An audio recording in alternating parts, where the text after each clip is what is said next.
Pemirsa, penjemputan paksa Medina Zain oleh pihak kepolisian setelah beberapa kali mangkir dari pemanggilan terkait kasus pencemaran nama baik dalam persekutuannya dengan Marisha Icha.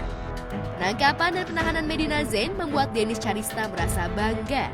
Dennis yang ditemui bahkan menyebutkan jika sempat mengirimkan bunga kepada Medina. Kan MC sudah masuk kan, sudah dibicarain. Tapi kan ini kan belum selesai karena yang kasus penipuannya kan belum gitu. Dan menurut gue ini baru permulaan dan masih panjang. Kenapa emang saya kirim bunga? Kan saya kirim bunga kan bagus, kan dia teman saya. Dia itu teman saya, ya saya kirimin bunga lah. Kan saya toko bunga. Bagus dong, saya kirimin bunga sebagai bentuk support dan saya doakan semoga dia insaf dan sadar di dalam situ. Emang apa ucapan bunganya? Tuhan itu maha adil kan? Benar kan? Bukan hanya itu, Dennis yang masih kesal dengan ucapan Medina berencana akan menjenguk di tahanan dengan membawa makanan kesukaan Medina. Gue bawain makanan lah.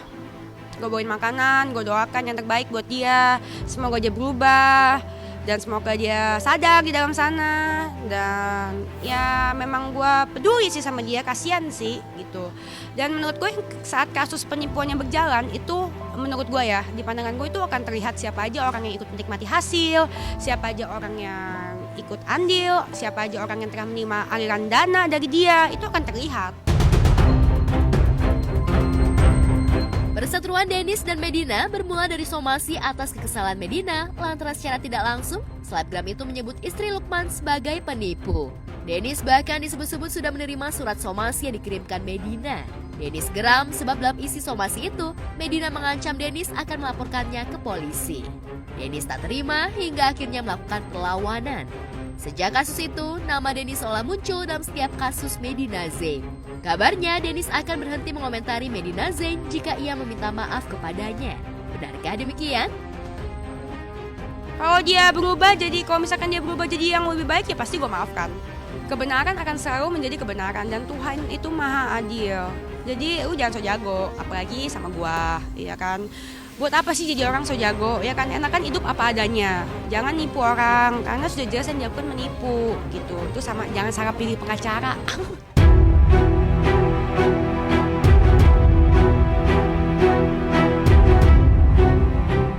Fenomena Citayam Fashion Week masih terasa.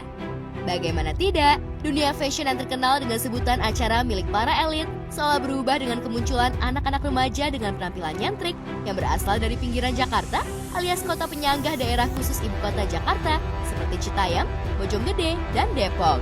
Kehebohan ini semakin mencuat setelah Baim Wong, suami Paula Verhoeven, yang sadar jika momen ini jika diberi wadah akan jauh lebih besar bahkan akan mendunia. Sebab itulah ia mencoba mendaftarkannya ke Haki atau hak kekayaan intelektual. Akibatnya Baim dicibir netizen. Dan kepada Denny Sumargo, Baim menuturkan kronologi dan alasannya mendaftarkan Citayam Fashion Week ke Haki. Jauh sekali ya niatan kita dengan apa yang dipikirin orang ya. Sedih bro, dan gini loh, sebelum gue cerita apa adanya aja ya, sebelum si preskon itu nggak tahu emang Allah tuh nunjukin aja gitu ya. Ada tiba-tiba Paula itu video call sama Karen Dela. Dia lagi video call, kan kita lagi ganti baju tuh baru mandi, nih gue hai aja ya. Hai, nih, oke, nih. Tiba-tiba dia ngomong terus, ngomongnya menarik bro. Gila, Citayam Fashion Week itu menggerakkan seluruh Indonesia ya. Istilahnya dia bilang, Karen Dela bilang, yang punya fashion itu orang-orang elit.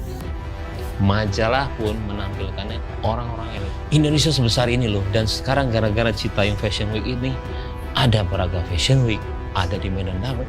Ini kan satu movement yang istilahnya, ayo jangan diem aja, naungin siapapun itu naungin. Karena kalau enggak ini akan jadi musim doang yang akhirnya hilang. Dan lu untuk gerakan ini susah. Indonesia itu baru gerakan ini baru sekarang. Yang orang-orang menengah ke bawah dia fashion dan dia menikmati loh. Dan itu loh, itu sebenarnya itu inti dan itu besarnya istilahnya, itu lebih besar lagi ketika dibilang heboh Baim mendaftarkan merek Citayam Fashion Week ke Haki membuat Baim panen berita miring. Serunya kritik pedas untuk Baim datang dari pejabat publik hingga buzzer dan mereka meminta Baim menghentikan niatnya menjadi pemegang merek Citayam Fashion Week. Walhasil dunia maya makin heboh hingga akhirnya Baim memilih untuk mencabut pendaftarannya dan membiarkan Citayam Fashion Week bertumbuh dan berkembang secara organik sesuai dengan keinginan banyak pihak. Ada yang bilang juga, walaupun gue juga ngeliat videonya, ada yang bilang udah lepasin aja secara organik. Bagaimana bisa istilahnya? 17 tahun ke bawah semuanya, dan sekarang mereka itu, kita ketika ke sana kita kan juga itu ya mendengar orang-orang mereka nggak mau sekolah, mereka tidak pulang, mereka nggak bilang sama orang tua pergi, mereka 12 jam nongkrong di sana. Terus kalau seorganik itu gimana caranya kita untuk istilahnya menjadikan mereka itu wadah yang benar? Harus ada orang yang memprogrami mereka. Hakinya akhirnya? Oke. Seru nih. Oke, hakinya itu jadi gue cerita juga ya dari awal jam 9 itu gue telepon Bonge. Gue bilang dulu sama dia, Bonge, gue bilang, gue mau ketemu, mau nggak? Oke, gue mau buat sesuatu nih. Cuman ada lo di dalamnya. Lo mau atau nggak? Tapi lo serius. Karena gue udah banyak kerjaannya. Kalau lo nggak serius, gue nggak usah deh. Gue bilang, dia mau. Itu jam 9 pagi. Jam 12-nya, gue sesimpel nanya, siapa yang punya hakinya? Oke.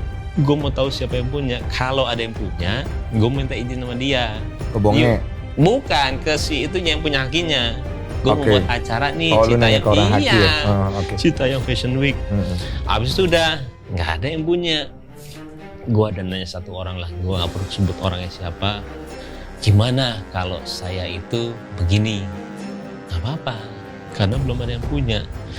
Tapi gue itu nggak bisa pakai mereka. Kenapa? Mereka di bawah umur semua, bro. Yeah. Ada yang 13, ada yang 14, ada yang istilahnya mereka 17 juga. Gue juga nggak menanyakan KTP-nya. Akhirnya mungkin salahnya gue itu mengatasnamakan ini sebagai PT, yang sebenarnya awalnya gue juga tidak tahu harusnya yayasan atau nggak yayasan tuh enak. Jadi lebih ke arah dia tidak bisa mengambil profit, ngerti nggak? Tidak ada, ngerti, bro. Tidak ada kesan profit oriented. Iya, sesimpel gue cuma mau buat acara, jangan sampai gue disu sama orang gara-gara itu haknya di orang lain atau nggak ada yang punya. Apa? Insya Allah doain ya. Bagus ini dulu. Mudah-mudahan insya Allah. Udah mau baik. Karena kemarin lagi rame banget takutnya. Jadi niat baiknya takutnya jadi salah. Boleh. Oh, saya nggak pernah semenjak kejadian ya saya kesini jadi mau lihat. Sebenarnya jujur sih mau lihat mereka itu agak membenci saya atau nggak yang di sini ya aslinya, karena saya takut ini kan komunitas ya. Tapi ternyata alhamdulillah dari tadi saya nanya, terima kasih loh, saya beneran niatnya memang mau tahu ya, kalau ada pun saya minta maaf. Tapi ternyata di sini dari tadi nggak ada pikiran kayak gitu, makasih. Tapi emang beneran cuma mau itu doang. Saya tadi dari rumah ayah saya, nggak gimana belajar aja sih, belajar apa yang salah, langkah mana yang salah, belajar sih. Bukannya membenarkan terus, tapi belajar dan minta maaf selalu kok, karena hampir semua orang ya berpikiran seperti itu. Berarti ada yang salah dari saya. Tahu belum? Kita dari Asosiasi Talent Indonesia Om Bayu. Insya Allah. Ayo kita Insya Allah. Aman Om Bayu. Nanti kita ini ya Insya Allah. Saya udah nomor Boleh. Kalau misalkan emang jadi ya belum tahu juga. Saya sebenarnya takut dianggap kalau saya itu ngambil komunitas atau ngambil haknya orang, karena niatannya jauh dari situ. Takutnya itu doang sih, antara jadi atau enggaknya takut di situ. Denny Sumargo yang menyimak penjelasan Baim meminta penjelasan soal netizen yang menyebut Baim mengeksploitasi kemiskinan dalam sejumlah konten video berbaginya, termasuk konten Citayam Fashion Week. Karena kesannya, maaf ya gue tambahin ya, ini ada omongan di luar ya biar lu bisa jawab. Ada eksploitasi kemiskinan yang akhirnya lu bangun, kan gitu kan? Gini bro, jadi balik lagi semua itu yang tadi ya, niat itu gue tuh selalu berpikiran niat itu gue tidak penting ketika orang itu bilang benar ke gue ya. Niat kita ke atas. Jadi gini loh, gue tuh begini, gini. Bro, kita nyari pembenaran di manusia nggak akan ada gunanya bro. Karena sebaik-baiknya kita pasti dibenci sama orang. Ada yang benci sama kita bro. Iya betul. Pasti ada yang benci. Jadi ketika lo bilang sama gue sekarang, lo eksploitasi, gue harus menjelaskan seperti apa sih. Kini, fenomena Citayam Fashion Week perlahan-lahan bergeser auranya. Karena selain pejabat publik, sejumlah artis juga hadir di kawasan BNI City. Sehingga membuat Citayam Fashion Week seolah sudah tak lagi menjadi milik para remaja nyentrik, bonge, JJ, kurma, dan yang lainnya. Namun sebutan Citayam Fashion Week seolah menjadi sebutan baru bagi kawasan Duku Atas Sudirman. Belum lama ini, penyanyi Marion Jola mengunjungi lokasi Citayam Fashion Week. Penyanyi jebolan Indonesian Idol 9 itu tak menjajal arena catwalk, melainkan menghibur dengan bernyanyi. Marion Jola terlihat menghayati lagu Indonesia Pusaka hingga menitikkan air mata. Indonesia tanah air, pusaka abadikan. Indonesia sejak dulu tetap dipuja-puja bangsa. Di sana tempat lahir beta, dibuai dibesarkan bunga, tempat berlindung di hari tua, sampai akhir menutup mata.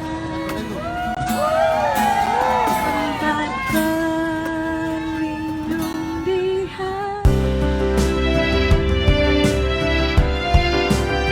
Sekalipun dengan alat musik seadanya, Marion Jola mampu membuat suasana riuh dan menarik perhatian orang-orang hingga banyak dari para pengunjung ikut bernyanyi.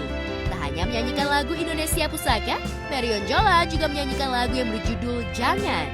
Dan yang menarik, di momen kunjungannya di Citayam Fashion Week, Marion Jola bertemu dengan Kurma, salah satu ikon di lokasi itu.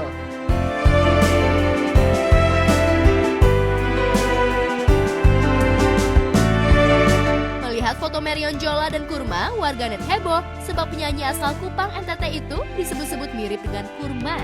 Lantas bagaimana tanggapan Marion Jola dan Kurma?